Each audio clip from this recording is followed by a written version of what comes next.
Hello, everybody. I am Mrs. Poppet, and this is my place. I am so glad you decided to come again today for another story time. The one I've chosen is really special, and I think that you're going to like it very much. Have you ever heard of the Nightingale? Well, it's a very sweet, special story, and I think we'll start now. The Nightingale. In China, the emperor is Chinese, and all those around him are Chinamen also. The story I'm going to tell you happened a great many years ago, so it is well to hear it now before it is forgotten. The emperor's palace was the most beautiful in the world. It was built entirely of porcelain and very costly, but so delicate and brittle that whoever touched it was obliged to be careful. In the garden could be seen the most singular flowers with pretty silver bells tied to them, which tinkled so that everyone who passed could not help noticing the beautiful flowers. Indeed, everything in the emperor's garden was remarkable. It extended so far that the gardener himself did not know where it ended. Those who traveled beyond its limits knew there was a noble forest with lofty trees sloping down to the deep blue sea, and the great ships sailed under the shadow of its branches. And one of these trees lived a nightingale who sang so beautifully that even the poor fishermen, who had so many other things to do, would stop and listen. Sometimes when they went at night to spread their nets, they would hear her sing and say, "Oh, is that not beautiful?" But then they returned to their fishing and forgot about the bird until the next night. Then they would hear it again and exclaim, "Oh, how beautiful is the nightingale's song!" Travelers from every country in the world came to the city and the emperor, which they admired very much, as well as the palace and the gardens, but when they heard the nightingale, they all declared it was the best of all. And travelers on their return home related what they had seen, and learned men wrote books containing descriptions of the town, the palace, the gardens, but they did not forget the nightingale, which was really the greatest wonder of all. And those who could write poetry composed beautiful verses about the nightingale, who lived in the forest near a deep sea. The books traveled all over the world, and some of them came into the hands of the emperor, and he sat in his golden chair, and as he read, he nodded his approval at every moment, for it pleased him to find such beautiful descriptions of his city, his palace, his gardens. But when it came to the words of the nightingale was the most beautiful of all, he exclaimed, "What is this? I know nothing of any nightingale. Is there such a bird in my empire? Even in my garden? I have never heard of it. Something, it appears, can be learned from books." Then he called upon one of his lords-in-waiting, who was high-bred, and so much so that when an inferior spoke to him, he answered a question with simply "Pooh," which means nothing. "There's a wonderful bird mentioned here called a nightingale," said the emperor. "They say it's the best thing in my large kingdom. Why have I not been told of it?" "I have never heard the name," replied the lord. "She has not been present at court." "It is my pleasure that she shall appear this evening," said the emperor. "The whole world knows what I possess better than I do myself." "I've never heard of her," said the lord, "yet I will endeavor to find her." But where was the nightingale to be found? The nobleman went upstairs, downstairs, through the halls and passages, yet none of those whom he had met ever heard of the bird. So he returned to the emperor and said that it must be fable, invented by those who had written the book. "Your imperial majesty," he said, "cannot believe everything contained in books. Sometimes they are only fiction, or what is called black art." "But the book in which I have read this account," said the emperor, "was sent to me by the great and mighty Emperor of Japan, and therefore it must not contain a falsehood. I will hear the nightingale. She must be here this evening. She has my highest favor, and if she does not come, the whole court shall be trampled upon after supper has ended." "Zing!" cried the lord-in-waiting, and again he ran up and down stairs, through all the halls and corridors, and half the court ran with him, for they did not like the idea of being trampled upon. There was a great inquiry about this wonderful nightingale whom all the world knew, but who was unknown to the court. At last they met with a poor little girl in the kitchen, who said, "Oh, yes, I know the nightingale quite well. Indeed, she can sing. Every evening I have permission to take home to my poor sick mother the scraps from the table, and she lives down by the seashore, and I come back. I feel tired, so I sit down in the wood to rest and listen to the nightingale's song. Then tears come to my eyes, and it's just as if my mother kissed me." "Little maiden," said the lord-in-waiting, "I will obtain for you constant employment in the kitchen, and you shall have permission to see the emperor dine, if you will lead us to the nightingale, for she is invited for this evening to the palace." So she went into the woods where the nightingale sang, and half the court followed her, and as they went along, a cow became lowing. "Moo!" "Oh," said the young lord, "now we have found her. What a wonderful power for a small creature! I have certainly heard it before."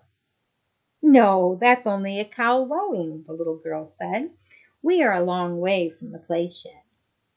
And some frogs began to croak, "Whoop, whoop, whoop," in the marsh. "Beautiful," said the young lord again. "Now I hear it, tinkling like little church bells." "No, those are frogs," said the little maiden, "but I think we shall hear her soon now." And presently the nightingale began to sing. "Hark, hark, there she is, and there she sits," she added, pointing to the little gray bird who was perched on a bough. "Is it possible?" said the lord-in-waiting. "I never imagined it would be a little, plain, simple thing like that. She has certainly changed color at seeing so many grand people around her."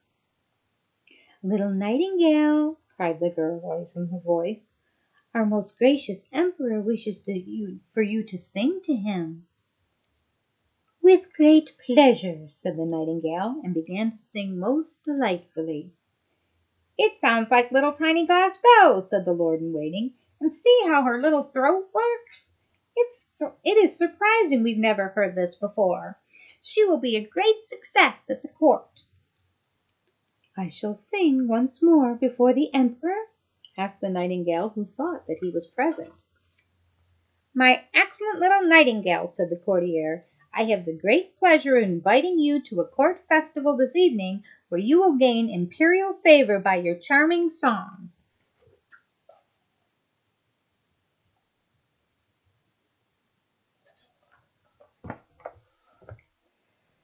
"My song sounds best in the green woods," said the bird, but she came willingly when she heard the emperor's wish.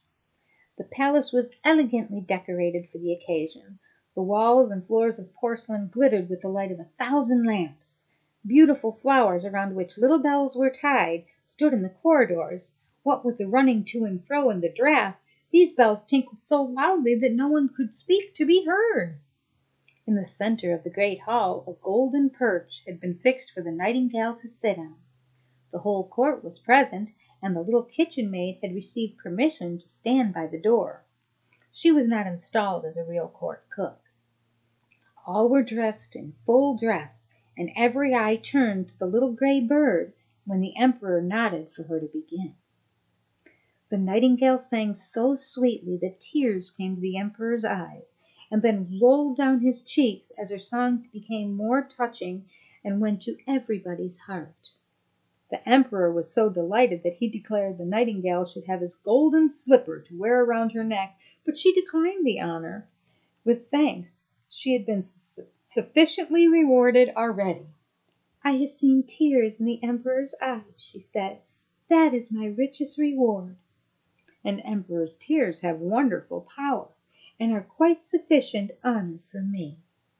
And then she sang even more enchantedly than before. "That singing is quite lovely," said the ladies of the court to each other, and then they took water in their mouths to make utter gurgling sounds like the nightingale when they spoke, so that they too could fancy themselves as nightingales. And the footmen and the chambermaids also expressed satisfaction, which is saying a great deal, for they were very difficult to please. In fact, the Nightingale's visit was most successful. She was now to remain at court to have her own cage, with the liberty to go out twice a day and once during the night. 12 servants were appointed to attend to her on these occasions, who each held her by a silken string fastened to her leg. There was certainly not much pleasure in this kind of flying. The whole city spoke of the wonderful bird, and when two people met, one said "Nightin'," the other said "Gale," and they understood what it meant, for nothing else was talked of. 11 peddlers' children were named after her, but none of them could sing a note. One day the emperor received a large packet, which was written "The Nightingale." "Here, no doubt, is a new book about our celebrated bird," said the emperor. But instead of a book, it was a work of art contained in a casket, an artificial nightingale made to look like a living one, and covered all over with diamonds and rubies and sapphires. As soon as the artificial bird was wound up, it could sing like the real one, and could move its tail up and down, which sparkled with silver and gold. Around its neck hung a piece of ribbon on which was written, "The Emperor of Japan's nightingale is poor compared to that of the Emperor of China's." "This is very beautiful!" exclaimed all who saw it, and he who had brought the artificial bird received the title of Imperial Nightingale Bringer-in-Chief. "Now they must sing together," said the court, "and what a duet it will be!" But they did not get on well, for the real nightingale sang in its own natural way, and the artificial bird sang only waltzes. "That's not a fault," said the music master. "It's quite perfect to my taste." So then it had to sing alone, and was successful as the real bird. Besides, it was so much prettier to look at, for it sparkled like bracelets and breastpins. 33 times did it sing the same tunes without being tired. The people would gladly have heard it again, but the emperor said that the living nightingale ought to have sing something else. But where was she? No one had noticed her when she flew out the open window back to her beautiful green woods.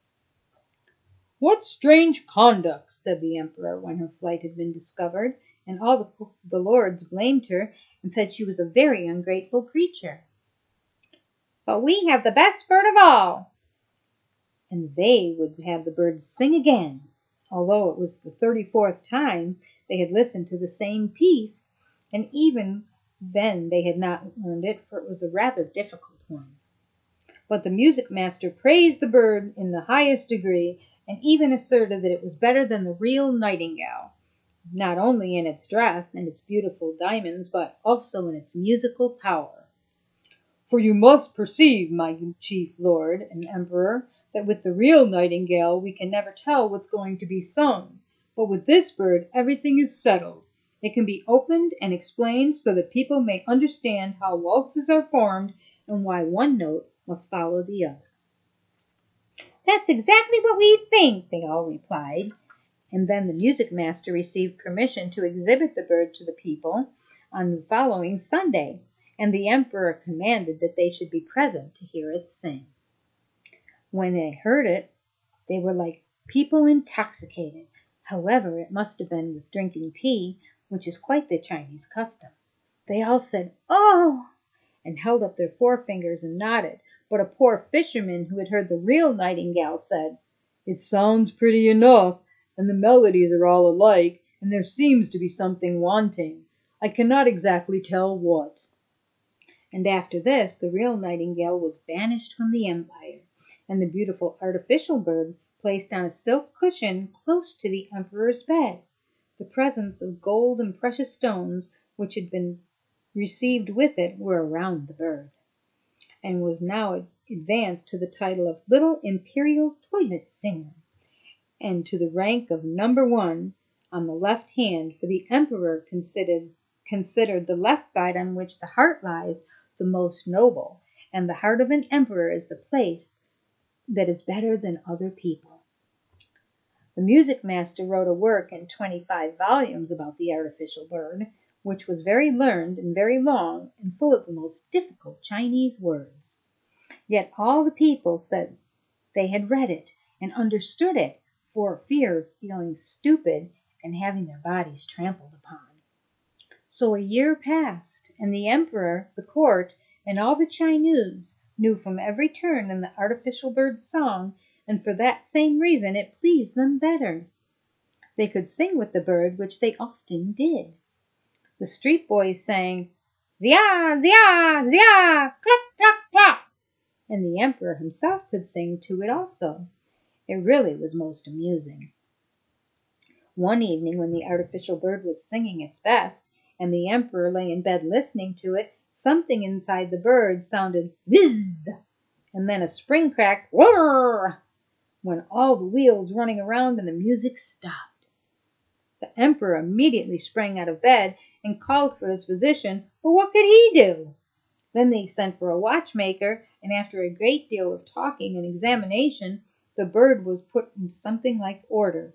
But he said it must be very carefully used, as the barrels were worn out, and it would be impossible to put in new ones without injuring the music. Now there was a great sorrow, as the bird could only be allowed to play once a year, and even that was dangerous for the works inside it. Then the music master made a little speech, full of hard words, and declared that the bird was as good as ever, and of course no one contradicted him. 5 years passed, and then real grief came upon the land. The Chinese were really very fond of their emperor, and now he lay so ill that he was not expected to live. Already a new emperor had been chosen, and the people who stood in the street asked the lord in waiting how the old emperor was, but he only said "Pooh!" and shook his head. Cold and pale, the emperor lay in his royal bed. The whole court thought he was dead, and everyone ran away to pay homage to his successor. The chamberlains went out to have a talk on the matter, and the lady maids invited company to take coffee. Cloth had been laid down on all the halls and passages so that not a footstep should be heard, and all was silent and still. But the emperor was not dead, although he lay white and stiff on his gorgeous bed. With the long velvet curtains and heavy gold tassels, a window stood open, and the moon shone upon the emperor and the artificial bird.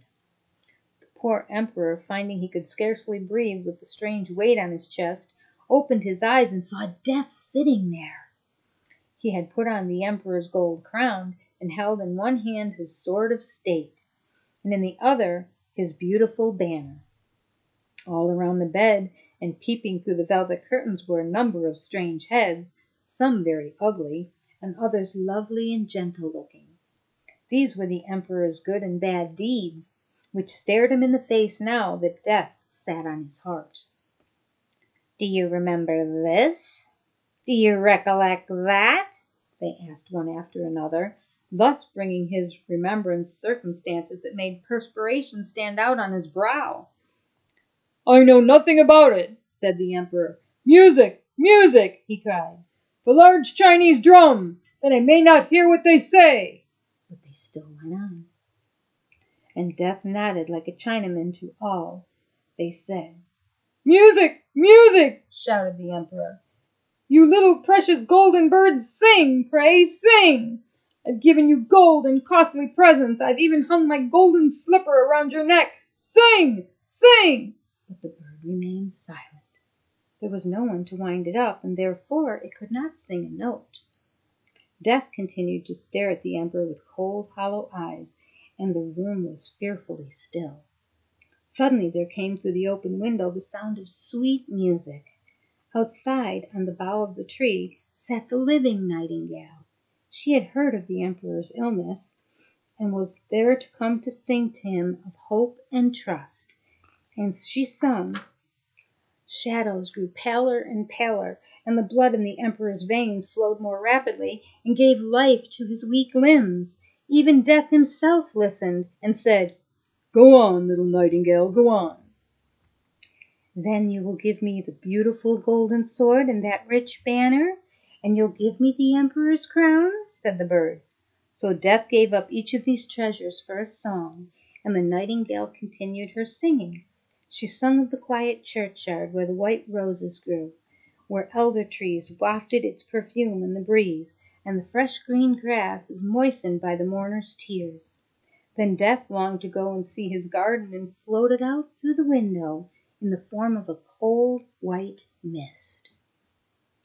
Thanks, thanks, you heavenly little bird. I know you well. I banished you from my kingdom once, and yet you've charmed away the evil from my bed and banished death from my heart with your sweet song. How can I repay you? You have already rewarded me, said the nightingale. I shall never forget that I drew tears from your eyes the first time I sang to you. These are the jewels that rejoice in a singer's heart. But now sleep, grow strong and well again. I will sing to you again. And she sung. The emperor fell into a deep sleep, and how mild and refreshing that slumber was! When he awoke, strengthened and restored, the sun shone brightly through the window, but not one of his servants had returned. They all believed he was dead. Only the nightingale sat beside him and sang.